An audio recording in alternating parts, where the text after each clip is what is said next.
Драги гледачи, добро вечер. Во текот на последните неколку месеци постојано е присутна дилемата кога конечно ќе стапи во сила правилникот за полагање возачки испити. Токму тоа е првиот прилог во денешнава емисија. Веќе традиционалното авто-мото рели Сутјеска е прилогот што следува по него, а потоа од областа на туризмот е наред делот во кого станува збор за планинските туристички места Пелистер, Крушево и Маврово.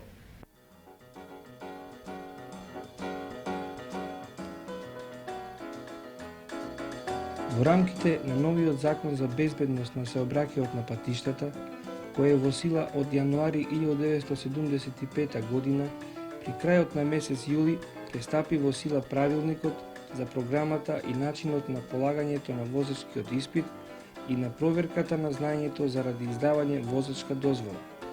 Во врска со ова, кај граѓаните постои големо интересирање, а затоа во наредните минути ќе ве запознаеме со новините што ги носат овие прописи.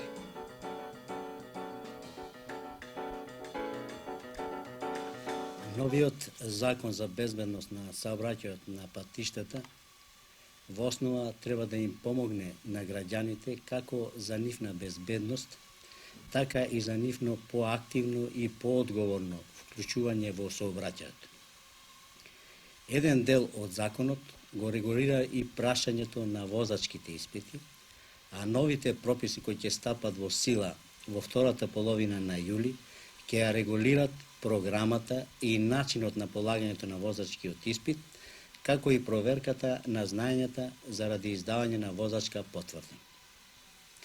Конкретната примена на овој пропис, главно поради недоволна информираност, кај граѓаните создаде непотребен страв и паника, па во задните месеци се јавуваа во огромен број со желба да се здобијат со возачка дозвола по старите прописи, но затоа недоволно подготвени и испитот го повторуваа по неколку пати.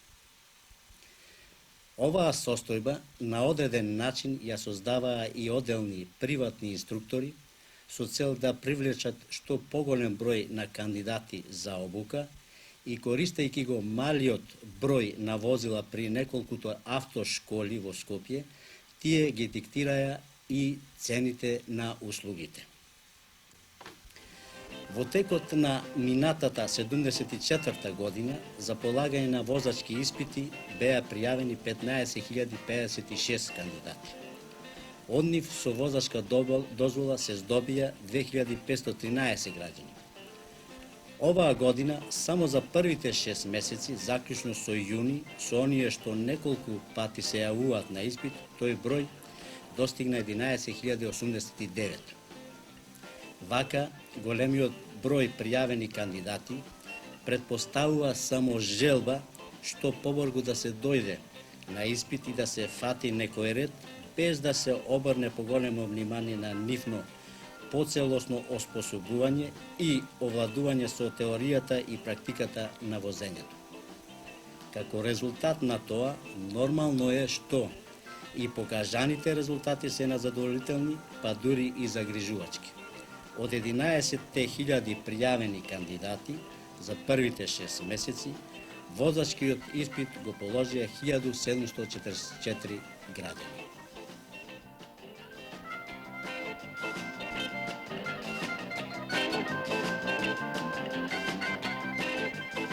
Кандидатите забележуваат дека комисиите се престроги и дека постои непишано правило да мора по неколку пати да се полага за да се добие возачка дозвола.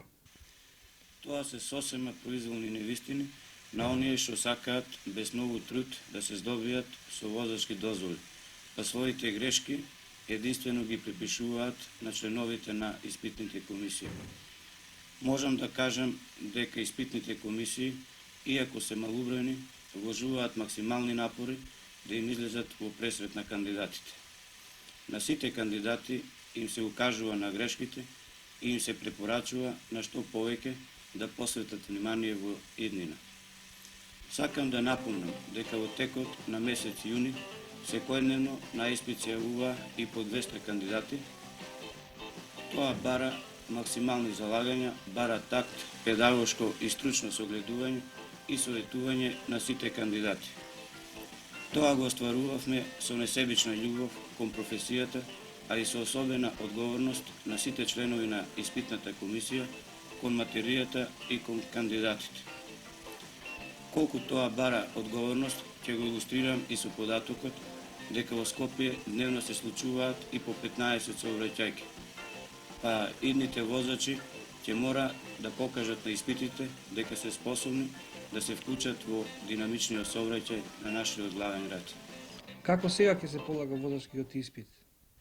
Новина е тоа што спрема новите прописи на возачки испит ќе се допушта само кандидат кој претходно во практично управување со моторно возило се подготвувал во автошкола, што ќе се докажува со потврда. Ваквата обврска на извесен начин за нас ќе представува гаранција дека на испит ќе доаѓаат подготвени кандидати. Испитот од област укажување прва помош нема да се полага пред органот, туку од кандидатот ќе се бара потврда за утврдена подготвеност за укажување прва помош, што ќе ја издава Организацијата на Црвениот крст на Македонија. Во иднина кандидатот што ќе го положи теоретскиот дел од испитот, ќе може истиот од практично управување со моторно возило да го повторува повеќе пати.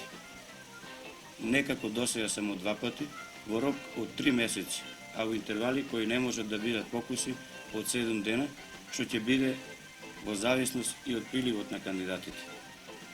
Кандидатите кои го започнале испитот или го пријавиле испитот пред влегување во сила на новиот правилник, но испитот не го положиле до тој ден, возачкиот испит ќе го полагаат према новиот правилник, освен што не ќе бидат обврзани да достават потврда дека се подготвувале за практично управување со моторно возило, доколку испитот го положат до 31.12.1975 година. После тој рок и таквите кандидати ќе се ослободуваат од наведената обврска. Со новите прописи се воведуваат и други новини. За што станува збор? Доста олеснителни околности се воведуваат за кандидати што ќе полагаат возачки испит за С и Д категорија. Така, например, за С категорија, кандидатот ќе може да полага испит без да има возачка дозвола за Б категорија. Исто така, за полагање С и Д категорија, нема да се бара досегашниот услов кандидатот да има квалификација за стручност. За нив, исто така, има и една додатна обврска. За испит за С и Д категорија, кандидатите ќе мора да полагаат познавање на моторни возила. Кандидатите што ќе полагаат за Д категорија, покрај тоа, ќе мора кон пријавата да приложат и доказ дека поминале на практично управување со моторно возило во сообраќајот на пат најмалку 3 години, од кои најмалку 2 години со моторни возила од С категорија. Какви резултати очекувате на тој план? Сигурни сме дека во сообраќајот ќе се вклучат нови возачи, кои ќе бидат многу поподготвени, кои ќе поминат низ неколку проверки и со тоа ќе представува гаранција дека безбедноста во сообраќајот ќе добие нов квалитет.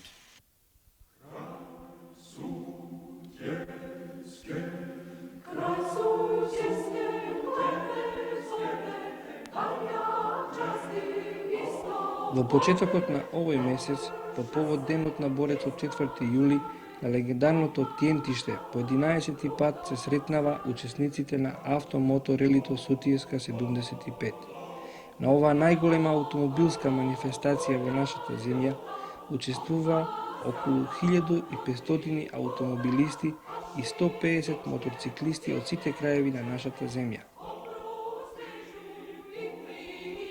Овој надпревар, на кој покровител беше претседателот на Републиката Јосип Броз Тито, има за цел да ги сочува револуционерните традиции од народно-ослободителната борба.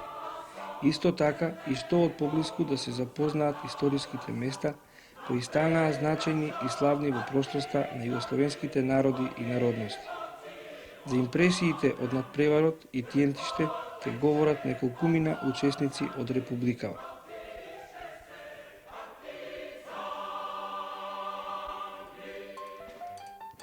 Возењето на авторели Сутјеска, како и претходните години и оваа година, беше по иста релација. Се возеше од Скопје до Котор првата етапа, таму преноќававме, а од Дрента стартувавме за Тентиште. Втората етапа беше малку потешка за возење, времето беше лошо, патот лизгав, но имаше доволно време да се стигне. Во Требиње имавме испит на спретност. Тоа е ствари и спортскиот дел на ова такмичење. Тој одлучува за пласманот на такмичарите. Од по обавениот испит на спретноста стигнавме во Тентиште. Тентиште пречекот беше фино организиран. На целта ни беа предадени прикладни поклони, а после тоа се сместивме. За резултатите не знаеме ништо, тек ќе видиме накнадно како ќе бидат, каков пласман земавме. Сутјеска не е рели од спортски карактер. Тоа е манифестација со која се сака да се одае признание за зближување на братството и единството на народите на Југославија, а ние такмичарите што дојдовме на Сутјеска со самото учество да одадеме пошта на оние борци кои се бореа, кои ги дадоа своите животи и оние што се останати за поубава иднина. На Тентиште, односно на Сутјеска, се наоѓам по прв пат. Овде многу ми се допаѓа, навистина планината е многу убава, уште поубава ја прави и реката Сутјеска што протечува овде. Овде ќе останеме 1-2-3 дена, а потоа го продолжуваме одморот. Јас сум еден од учесниците на Рели Сутјеска, по прв пат учествувам. Ми се допаѓа ова релито и мислам и понатака да учествувам.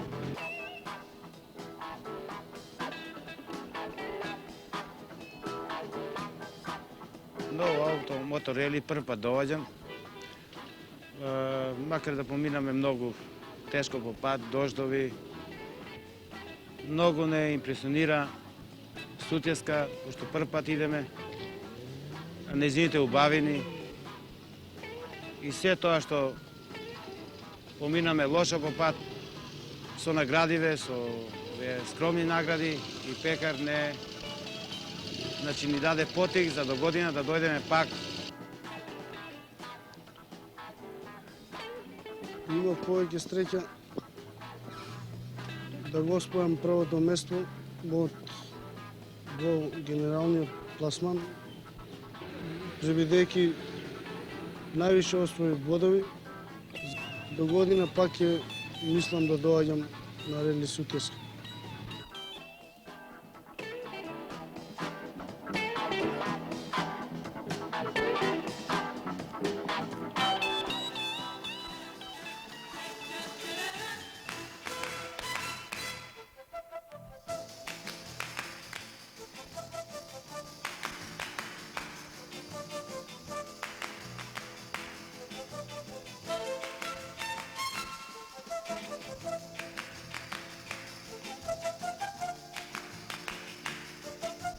Патување поради забава и задоволство, особено пешки.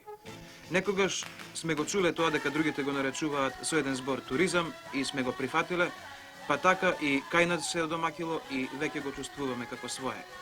Зошто и да не, кога со еден збор заштедуваме цела реченица. Но дали, ако сме заштедиле неколку збора, значи дека треба да ги штедиме и нозете.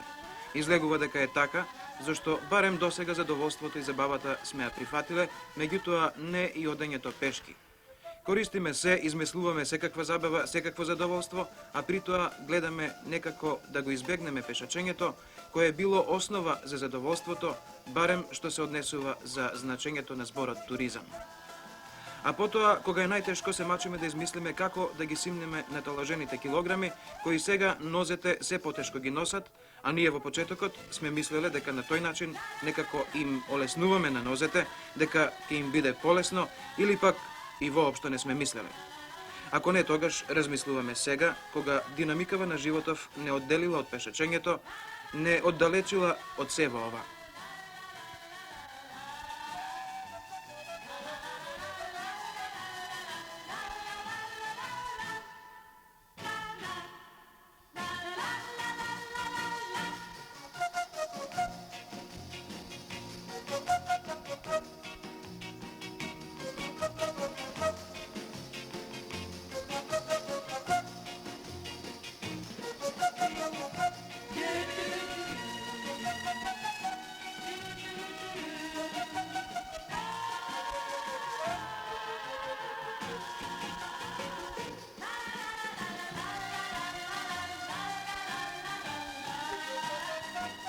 Забележавте, ова е Пелистер, сме го прогласиле и за национален парк.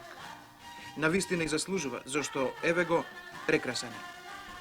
До пред 10 години ваквите предели и не мораа да бидат обележани дека се национални паркови, бидејќи беа толку многу што за една таква работа веројатно би требало да се прават некакви анализи, елаборати и така натаму. Сега е полесно.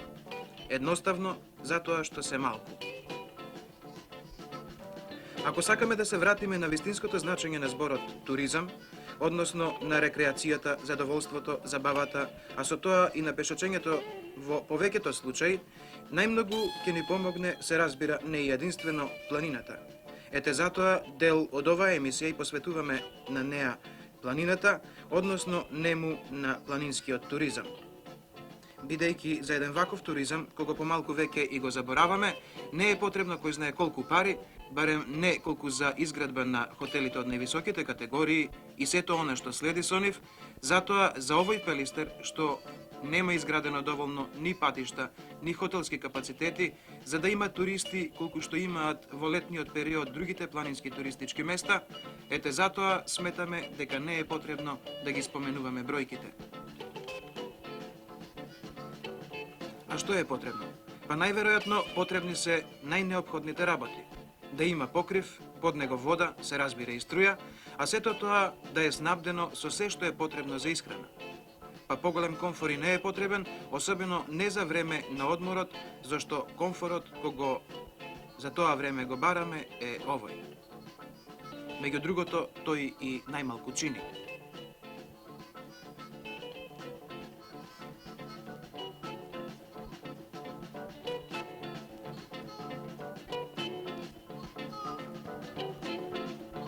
Еве да видиме како е во Крушево. Што е тоа што Крушево, односно организацијата за туризмот од Крушево, му нуди на туристот кој сака тука да го помине? Работната организација во склопу на своите можности, како и секоја година, врши обимни припреми за летната сезона, да гостите попријатно се чувствуваат, како во однос на комфорот, исто така и во исхраната. Исхраната досега не сме имале проблеми, била секој пат на високо ниво во однос на квантитетот и квалитетот на храната. Услугата била секој пат на висина, така и ова година, за во подготовките што ги имаме за овој планински летен туризам, имаме ангажирано и покрај редовните кадри во работната организација и кадри од Угостителското училиште во Скопје, со што сметаме дека на гостот ќе му се пружа подобри услуги, како во однос на исхрана, сместување и услуги. Тоа значи дека од ваша страна ветувате дека проблеми нема да има. Што станува со, мислам, какви се цените? Немате пансион. Цена на пансиона во Монтана од А категорија е 14.000 двокреветна соба, додека цените во Охрид за иста соба во иста категорија се движа негде од 18 до 23.000 dinara. Во Панорама колку чини пансионот? Во Панорама пансионот мислам дека е негде околу 12 до 14. Во Илинден пансионот и од 8.500 до 9.000 стари динари. Другар Нуновски, вие сте представник на Центро Турист во Крушево. Да. Што имате вие на оваа тема да кажете? Па видите, околу летниот туризам јас би можел да речем со проблемов во сместување на гостите и туристите во приватни смештаи. Да.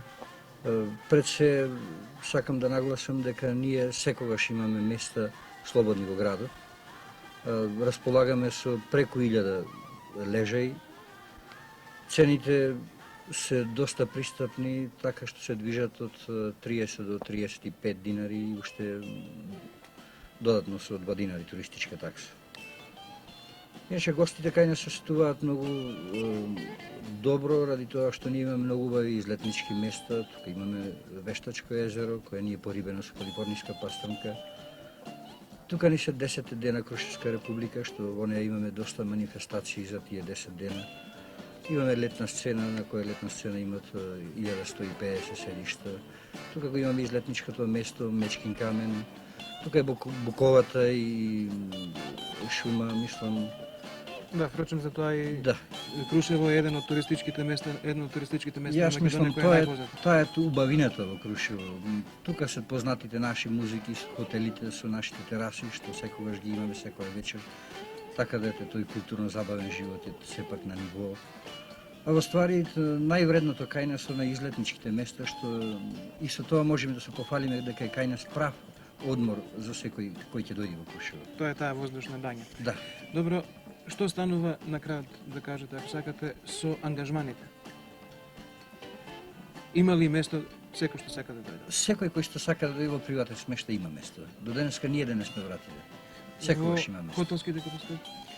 Во хотелските капацитети негде до 15 јули може да би имало место секој што сака да дојде да биде прихватен. Меѓутоа од 15 јули до 20 август, ако не се има извршена резервација на време, тешко може да се најде место.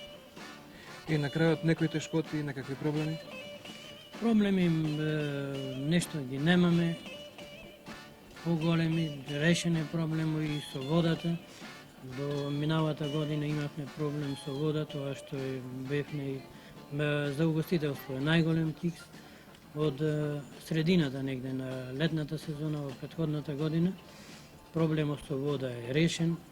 Еден услов кој што многу влијаеше за развој на туризмот во Крушево, додека за оваа година тој е решен, постојано имаме вода, киксеви ги немаме.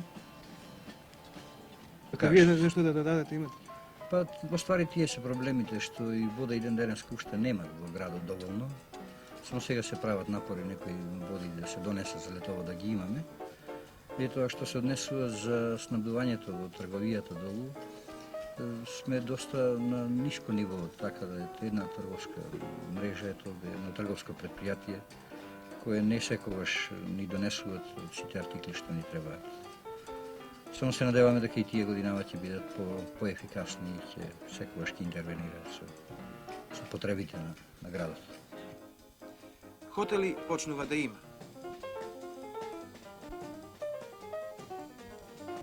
Овој Монтана се уште не е од А категорија, бидејќи не ги исполнува сите норми кои таа категорија ги бара, но се предвидува да биде. А што станува со водата? Во времето кога Монтана и Панорама користат вода, така како што треба, тогаш крушевчани од сите 24 можат да користат вода само 1 час.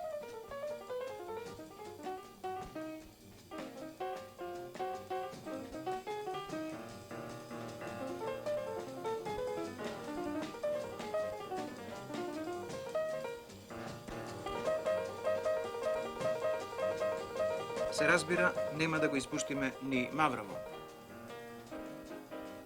Другар Фезули, што е тоа што вие како организација, односно Маврово како место, му нуди на туризмот, на посетителот за оваа сезона, ова што предстои пред нас? Видите, Маврово е општо познато како излетничко место.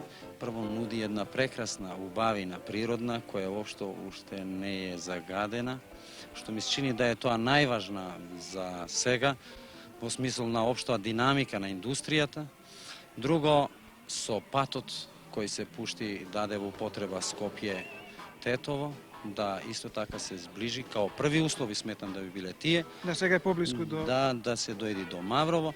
Од друга страна, ова година е ново што на Маврово имаме нов хотел од висока Б категорија, кои гостите можат да навистина имаат поарен комфорт за оние кои го досега немале. Друга страна, слободен сум да кажам да културно-забавниот живот на Маврово недостасува. Ово би го рекол да би требало малку да се посвети кој непосредно организацијата за Интеримпекс, Метропол, кога го има комплексно тоа решение да го обезбеди на Маврово, да така во нив би бил и овој недостаток. Сметам да колку сум обавил разговор со нивните раководители, да во тек на оваа година ќе биде и тој недостаток отклонен.